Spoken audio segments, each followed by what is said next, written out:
So next, we're going to look at my Cheeseria run. So Cheeseria is a little bit different because you're making grilled cheese. So the process in each of these games is very different. So for here, it's a little bit more memorization for me here, mainly because I kind of wanted to have everything made properly here and make it quickly.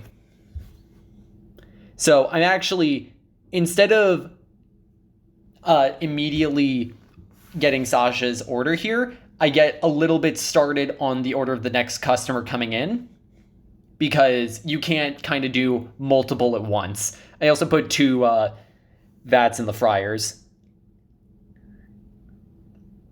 So I'm doing the second customer's order from memory. I accidentally overcooked Sasha's sandwich just a little bit.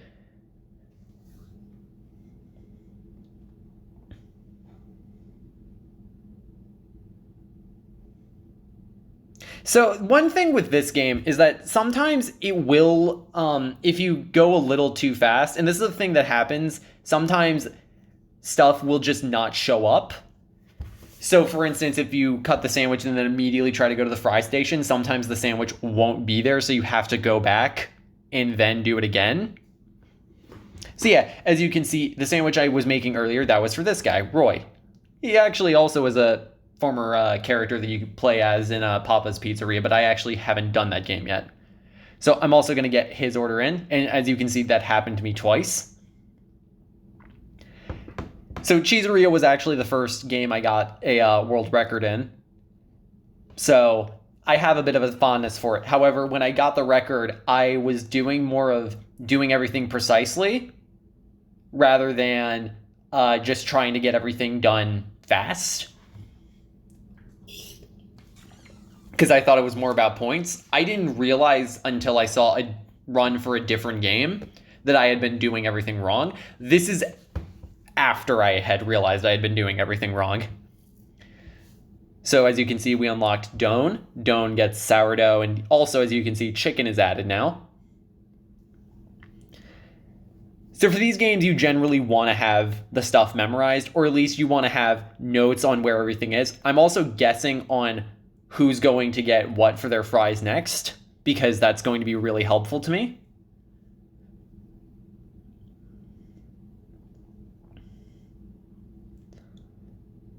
So as you can see, I'm kind of having to wait to see who's coming in. So in this case, I only sort of cooked everything. And I'm also getting another set of fries ready. This is mainly because the next customer will take a bit of time in a few cases. So it's a little bit better for you to kind of just quickly get out one order and then get in the next order. So Roy comes in again, which the original record that was here actually, which was my record before I broke it with this run earlier in the week of which I'm recording this. Specifically, I ended up getting around, I think it was 25:59 was the previous record. This one ended up being more in the 23-minute mark. So as you can see, I'm kind of waiting a little bit more. So I'm actually getting set up the closer's order, if I recall. It's been a couple days ago, so I'm kind of trying to recall what I was doing. So only 4 customers ever seem to come in on day 2. So you get 2 customers on day 1, you get 4 on day 2, you get 5 on days 3 through 5.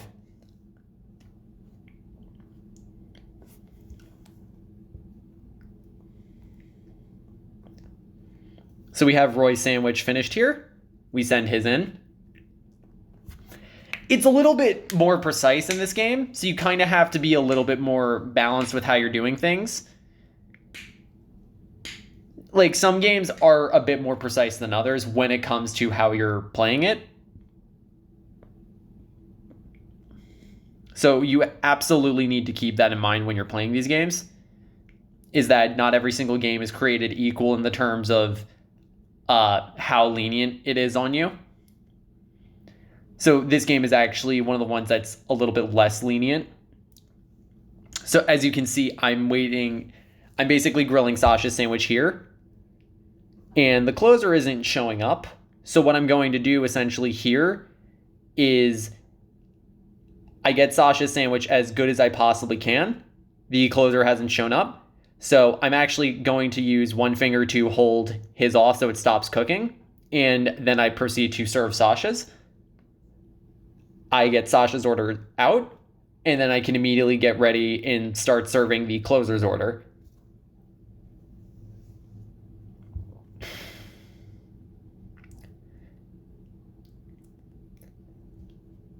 So this is Rhonda, who's the closer for today.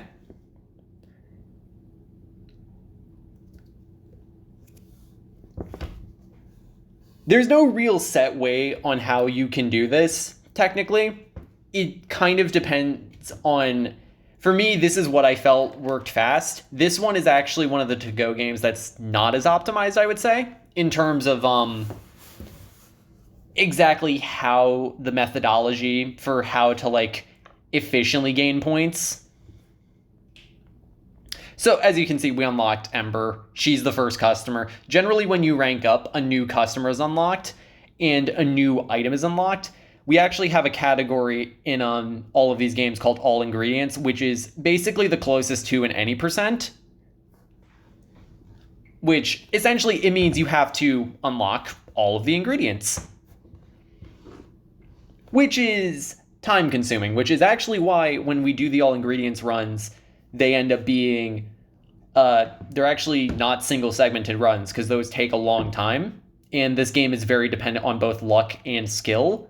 So you're actually allowed to reset days just a bit. So because there's another customer that comes in on this day, you actually get a little bit less time in between customers showing up. So here I'm actually making Connor's order.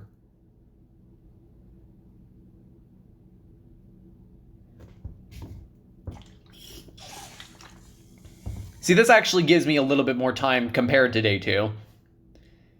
Unlike other games where it might be a little bit more stressful, I actually found this a little bit less stressful because I was able to kind of manage like score and everything a little bit better by having an extra person come in and having them come in quicker.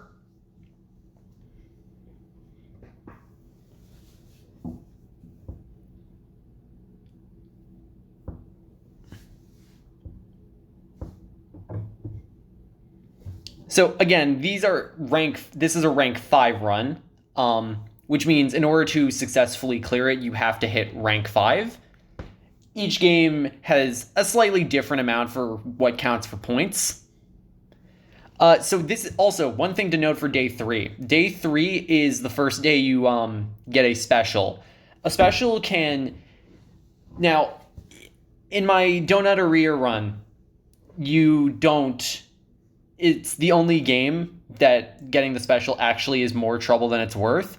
In every other game, getting the special is very crucial because one of those specials actually gives you points.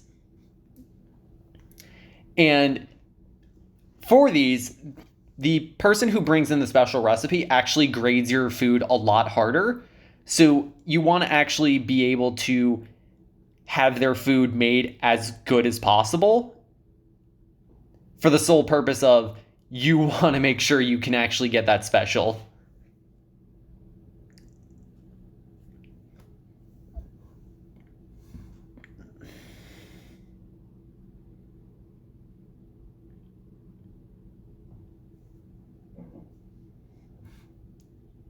So this one I did a little bit more waiting around on before the customer came in. Mainly because I wanted to make sure that I got the order that I needed correct. So this is Kenji.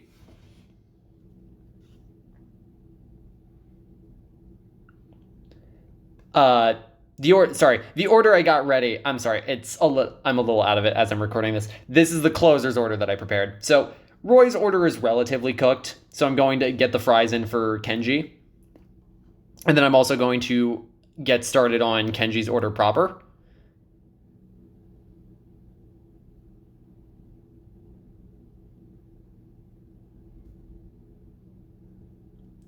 Place that on the grill and get the closer's order done properly. So, yeah, the slight hesitation was I was about to send in the order and then I realized I forgot to put toppings on the fries. They do punish you really hard in this game if you don't include certain things. So the fiery flatbread is one of the points-based ones that I mentioned earlier. That one is specifically, it gives you 150% on points for that order, which I basically did the same thing there. Ignore the text message. I can disable my notifications. My friend, he had the worst timing when he texted me. That was in the middle of a stream where my intentions were to not curse either, but I kind of failed there when he texted me. So that's the reason why I'm doing recorded commentary for this one, especially for this one.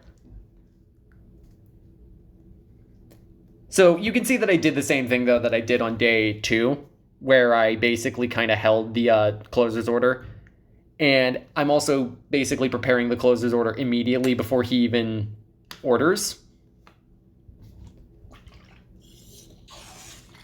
That way I can immediately just hand it in to him and then leave.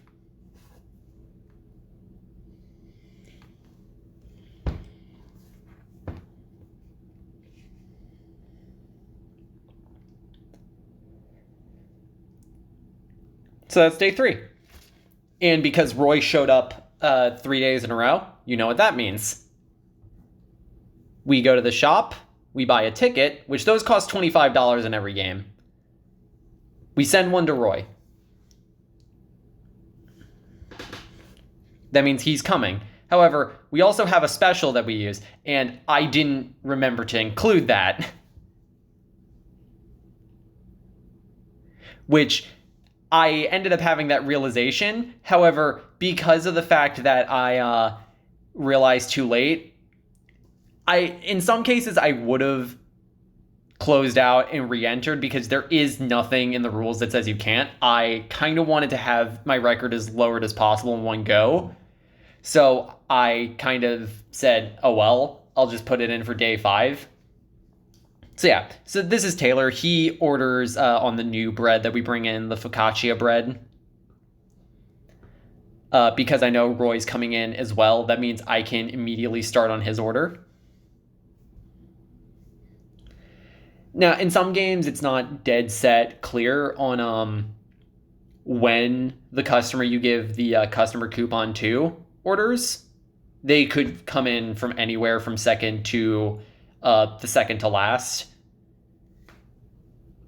Like I said, it's not completely dead set here because instead we get Rita, who orders the special. Oh, I guess I did set the special. I must have set it really quick and not been paying attention too much. Like I said, I'm a little out of it when recording this commentary. So you kind of have to move fast, and the specials at least never change. And also the specials do save a bit of time because instead of having to individually load up each item that's on here, you basically just have to you essentially just have to words are leaving me right now. So it essentially skips all of that. There's what I meant to say. My mind is a little hazy at the moment. I have a bit of a headache as I'm recording this. But the fiery flatbread is what gives you 150% on points. So you definitely want that.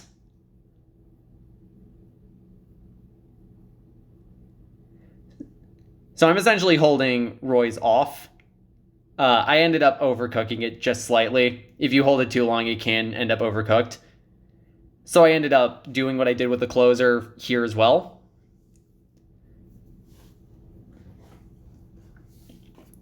And I only did this on the assumption that Roy would come in third.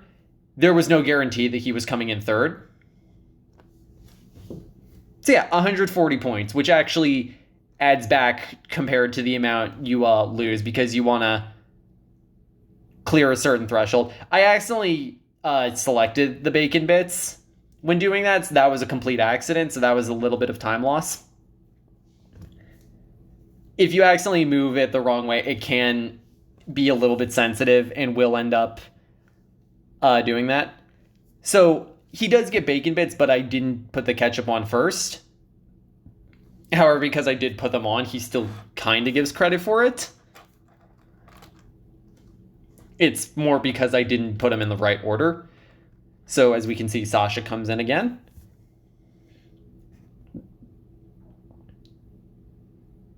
So I threw out the curly fries because not knowing who was coming in fourth, it helps to kind of just have both. Because the closers' orders never change in this. The closers are always set for each specific day. So the closer orders the regular fries here. So as you can see, though, I now have the time to get the closer. For me, what I do as well, because some people will memorize the orders. I actually don't. I use a notebook, at least to kind of help me jog my memory. I always keep a notebook right in front of me. However, for the run, I would be willing, if this run or any other run I submit were to be accepted, I would be perfectly willing to just kind of completely memorize everything for the sake of the run.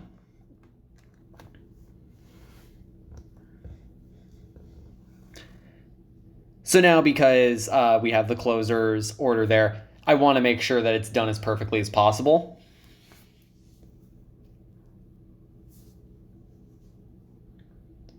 Because each game you generally, if you were to, so the math for this is, if you were to get a perfect on every single person from the first day all the way to the final day of the run, which would be day 5 in this case, you would have 2,100 points, which is actually still not enough to necessarily clear, which is why you need to either get a medal, which entails getting a customer 5 days in a row, or in some cases also getting the special that gives points,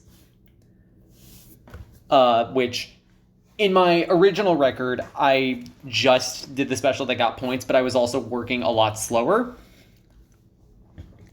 In this case, as you can see, I bought another customer coupon, sent that to Roy. So now we get a delivery driver. This happens on day 5 of every game, which now means the second customer and the fourth customer on day 5 will always order pretty much immediately after you take the order of the first person, at least in a lot of cases. So this is, I want to say her name is pronounced Liesel. I don't know. It's really hard for me to generally understand how to pronounce it. But anyway, she gets a 5-tiered order, which is about as high as an order can go.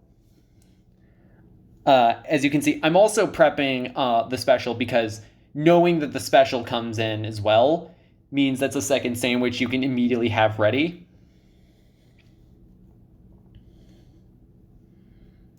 And then along with Roy's and the closers, that essentially means that I only have to worry about exactly one sandwich that's coming in.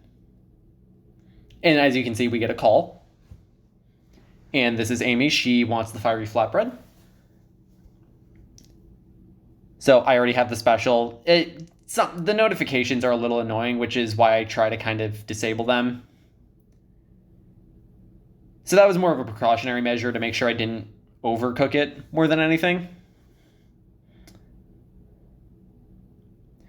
So I'm being a little precise here because I want it to be perfect so I can get the highest possible score.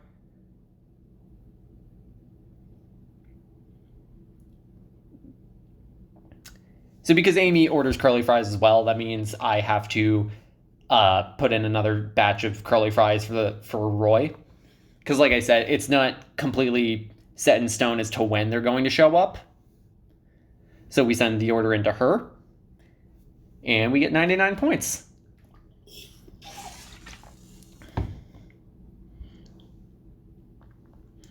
So third customer still hasn't shown up. It generally takes a little bit sometimes for each customer to show up when. Especially after the second order. Like when you start actually having delivery calls rather than people just continually walking in. So yeah, as you see, 147, which adds to the point total. You could see me check my point count to see how much I had to really do for the remainder of this.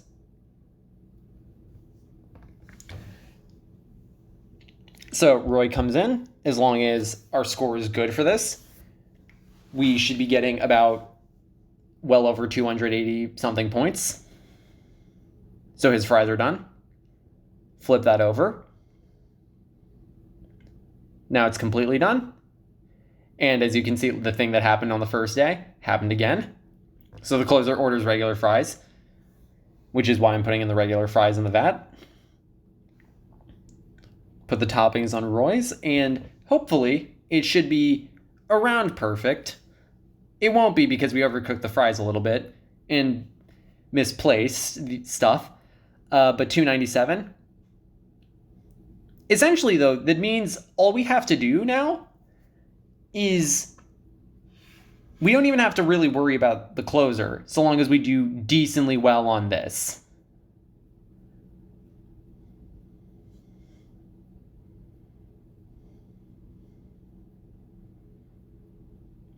Which they give you a decent score just for getting everything placed on it properly and in the proper order.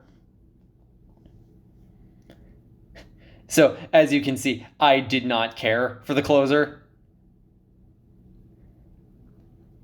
because all I needed was to have Doan's order be semi-decent, not even good, just semi-decent, and I would have enough points.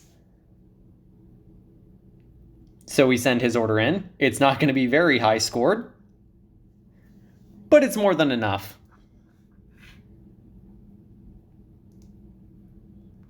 So now we just simply get the stuff ready here, get the order from Chester, and we're going to pretty much immediately, what we're going to do is we're going to send this ticket with the thing that he definitely did not order. Completely negative. Yeah, so timer starts when you see the rank 5. So skip through this. And that's time. Which that time ended up being a 23:08.